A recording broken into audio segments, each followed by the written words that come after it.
Hey, today we have a short video about our Comfrey starts for this year. It was Christmas this week. Our water heater broke. We got 6 inches of snow on the ground, so we don't have a whole lot to film. But in the next few weeks, we should have a lot more going on. Hopefully, if it doesn't get bitter cold. So hope you enjoy. Well, we still got snow on the ground. It's been bitter cold for the last couple days. It's pretty warm today, so we decided we'd come out to the greenhouse and propagate some Comfrey. We dug up some roots from underneath the tarp right here. I can cut that video in right here. Here's what's left of the Comfrey after the goats and the frost got to it. We're going to dig up some roots and try to get some new starts. This is the Bocking 14 variety that doesn't produce any vital seeds. We're getting ready to cover this area with a tarp, and it didn't kill it the year before, but we're just taking extra caution, and maybe we might give some away at the end of the season.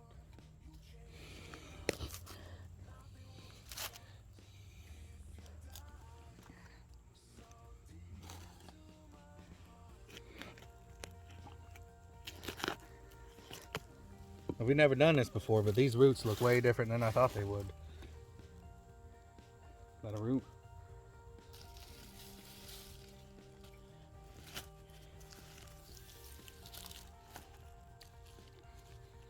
Let's pull some dirt up in that.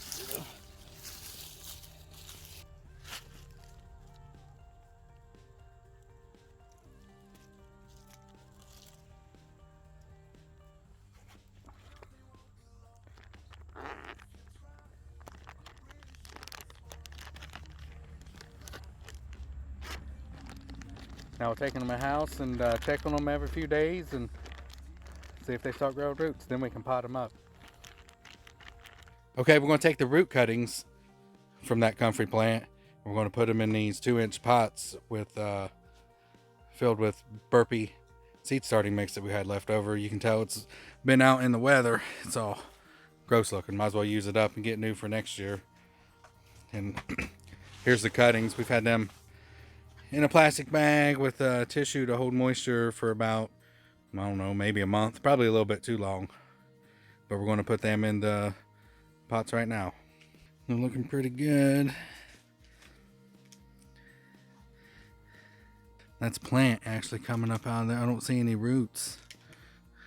Little white root hairs anywhere. When them first started coming out, I thought they were root hairs, but it looks like they're plant. We're just going to poke holes.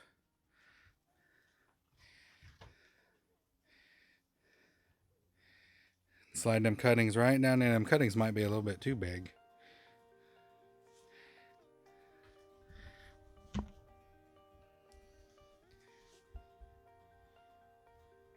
Now, Comfrey has all kinds of uses. That's a whole nother video by itself, but if you just Google it, you can see what people use Comfrey for. What we decided to do is cut some of this extra root off so they fit better in the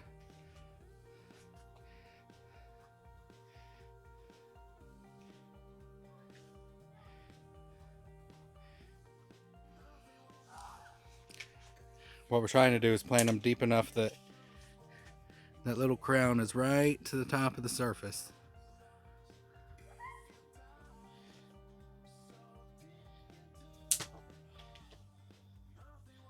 Then you can actually probably plant those. What I'm going to do is take those little cuttings that she just made and we'll stick them down in this bed right here and see what happens. Now we're just going to water them in to keep them moist.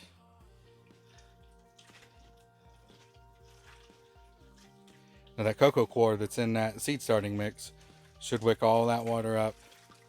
You just want to keep them moist. We don't leave them out in the sun very long either too, because they've been in that bag and them stems are all tender. You can tell they're really light green, so we're just going to have to expose them slowly to the sun. Put them inside and grow lights next to a window or something for a little while. Keep them alive until we can put them out in the spring. We also like to grow stevia on the farm. Stevia is a natural herbal sugar substitute that's 30 times sweeter than sugar. And last year we couldn't find any starts or plants anywhere all summer long, so we're going to try to start our own. But it is notoriously hard to get started from seed. But we're going to give it a shot. Let's see. We got some pre-moistened seed starter soil there.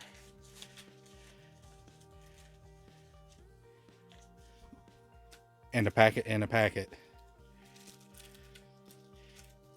It's only like 5 seeds in that whole packet. We're just going to spread them out on the top. Hopefully. Stevia is in the mint family, so once you can get it going, it should go pretty good.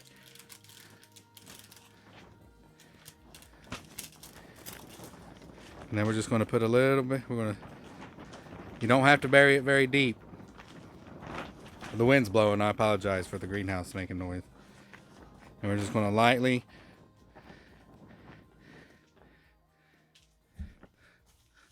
cover the top there. Then we'll take them all in the house and set them up. And that's all there is to it.